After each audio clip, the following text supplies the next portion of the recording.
Hello and welcome. We're still talking about music. I'm sure you've noticed how much I use music in these lessons. Music is called the universal language. Depending on the nation you are in, when you hear songs, you will always recognize the melody, if not the words. When God created this world, He built music into it. It was already in heaven. Psalms 50:12, Part B. With that in mind, let's look at the hymn, This is My Father's World, written by a Presbyterian pastor who loved hiking whenever possible. He was like Sister Maria in The Sound of Music. He starts off saying that on those hikes, he listens for the voices of God. He hears all of nature singing with the music of the spheres, and he finds it to be restful to his spirit. He knows God made everything he sees around him. He hears birds singing, giving God praise. When he hears the grass rustle, he knows it's God passing by. He hears God speaking everywhere he looks. He never wants to forget that even those evil seems strong, God is still the ruler of this world. He knows the battle is not over, but the will of God will be satisfied. Then heaven and earth will at last be one. This song has 16 verses, but only 3 are in most hymnals. Just think about all the sounds of nature. The ocean roars, the wind howls, even whales sing, and the sound echoes, helping them find their way. Even tree leaves rustle as the breeze blows through them.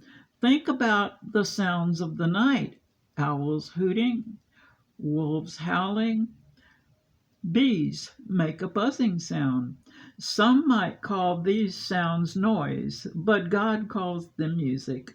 Maria was right. The hills really are alive with the sound of music, and it has the power to soothe troubled hearts so they can sing again.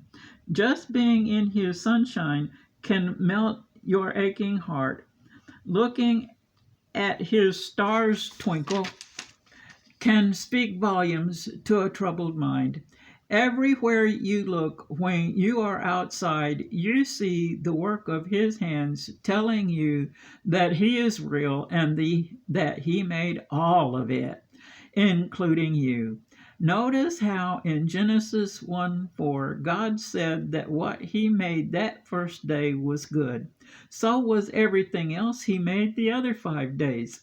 The song that says everything is beautiful in its own way is right. Why? Because it's under God's heaven. God is happy with what He made, and He wants His world to sing about it in perfect harmony. Open your mouth, lift your voice, let your heart sing to Him, because He loves to hear His children singing. All those sounds of nature are His way of singing to and over us. Zephaniah 3:17, Part D. As we listen to the music of the spheres and we sing to Him, we will find our way to that new heaven of Revelation 21:1. Just thinking about it makes me want to sing. That little book, that the Song of Solomon, is God's love song to His bride, the church. Next time you read it, listen. Hear Him singing it to you.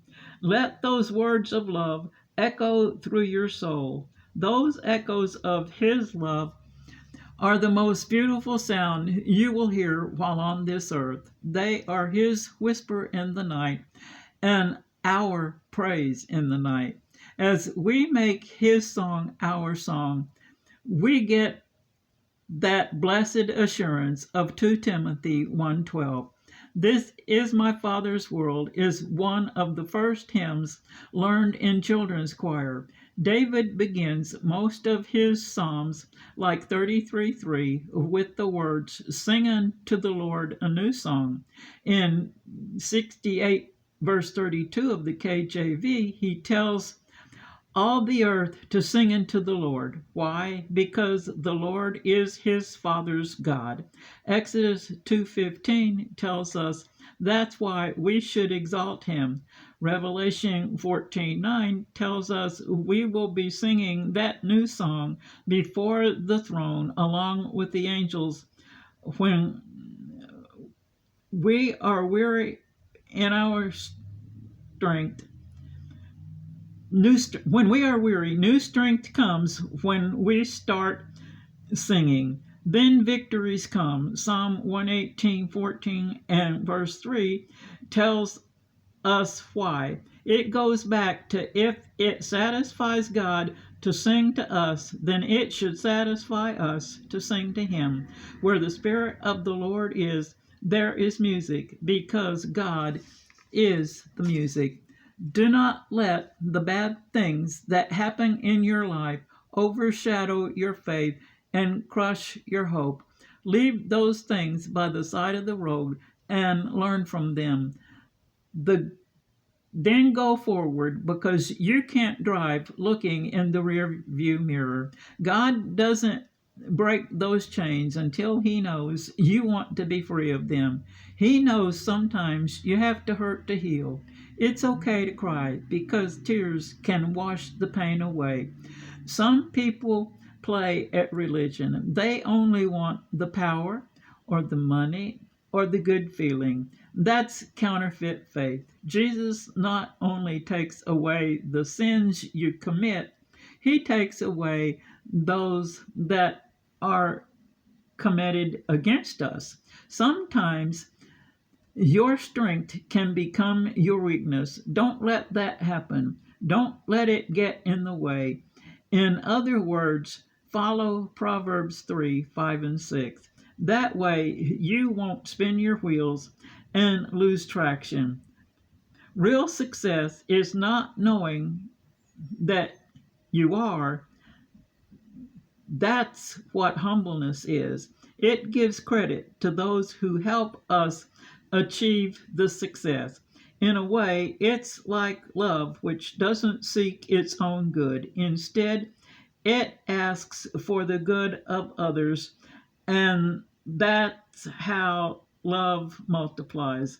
There are times when success is just loving a person with a love that doesn't return the way we want it to. Remember, all the gifts God gives us will spoil if we don't share them with others. That fountain that never runs dry supplies the water that quenches our spiritual thirst, is the same fountain that floods our lives with his blessings. There's only one who can be trusted with every question mark. Casting ourselves on the sureness of his mercy and love isn't an act of blind faith, it's an act of contrition. All our questions are not answered with any explanation other than the cross. He is a God of details. He uses commas and exclamation points, and he uses music. Every note of every song we sing in praises to him from deep in our hearts really originates from deep in the heart of the one we praise. So go ahead, use lots of exclamation points in those praises and keep on singing. You may send your prayer request to heanswerstwo@gmail.com.